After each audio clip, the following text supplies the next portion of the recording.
साथियों नमस्कार, बहुत बहुत स्वागत है आप सबका हमारे चैनल पर। साथियों आज है सोमवार और हर सोमवार को हर मंडे को रेमंड वीकली क्विज के नए प्रश्न पूछे जाते हैं। तो इस बार भी नए प्रश्न आ चुके हैं। चलिए देखते हैं रेमंड वीकली क्विज के नए प्रश्न क्या क्या पूछे गए हैं और उनके सही उत्तर क्या होने चाहिए। चलिए शुरू करते हैं। ये रहा पहला प्रश्न। 2022 के शीतकालीन ओलंपिक की मेजबानी किस देश ने की थी? आपको बताना है 2022 के शीतकालीन ओलंपिक की मेजबानी किस देश ने की थी। तो ये की थी चाइना ने, चीन ने। ऑप्शन नंबर ए सही है, हमने सेलेक्ट कर लिया, सबमिट कर दिया, बिल्कुल सही जवाब। You win 100 points. चलिए रेमंड वीकली क्विज का अगला प्रश्न देखते हैं।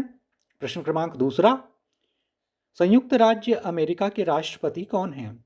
आपको बताना है संयुक्त राज्य अमेरिका के राष्ट्रपति कौन हैं। तो 2024 के अनुसार डोनाल्ड ट्रंप नए राष्ट्रपति बने हैं अमेरिका के, परंतु ऑप्शन में जो बिडेन दिया है, जो पूर्व राष्ट्रपति थे, तो जो बिडेन इसका सही उत्तर होगा। Joe Biden, option number B सही है, हमने सेलेक्ट कर लिया और सबमिट कर दिया, बिल्कुल सही जवाब। Win 100 points. चलिए आगे बढ़ते हैं, अगला प्रश्न देखते हैं। प्रश्न क्रमांक तीसरा। ऑस्कर पुरस्कार किस क्षेत्र में वितरित किए जाते हैं?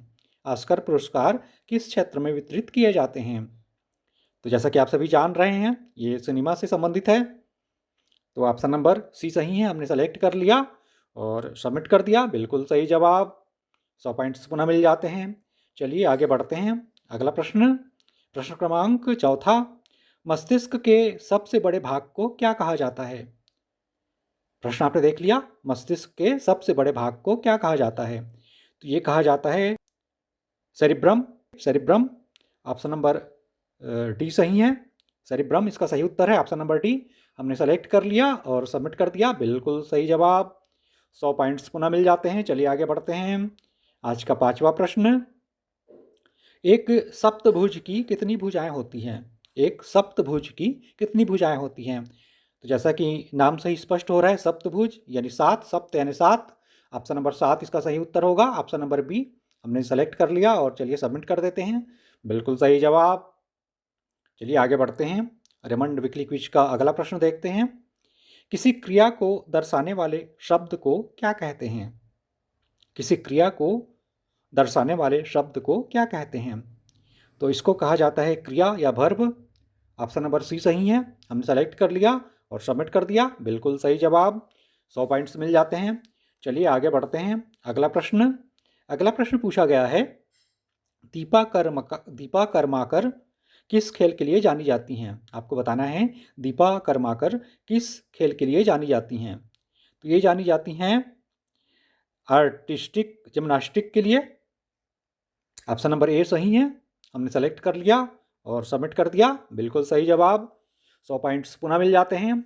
चलिए आगे बढ़ते हैं, अगला प्रश्न देखते हैं। सी भाषा का आविष्कार किसने किया?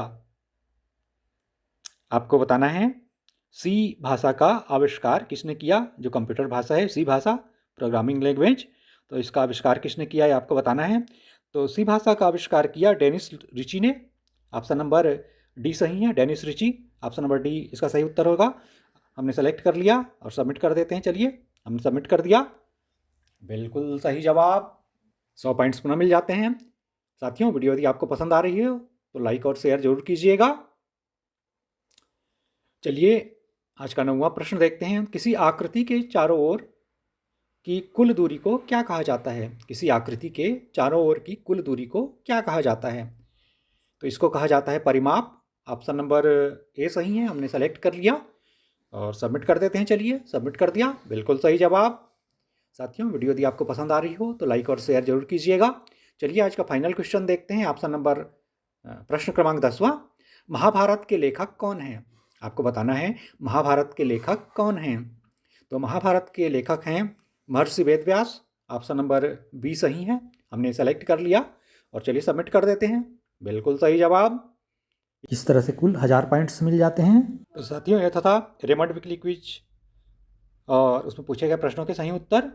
यदि ऑफलाइन क्विज के आंसर अभी तक आपने सबमिट नहीं किए हैं, IDFC क्विज के सही उत्तर, तो चेकआउट कर लीजिएगा। चलिए मिलेंगे अब अगले वीडियो में। बहुत बहुत धन्यवाद आप सबका। Thank you for watching.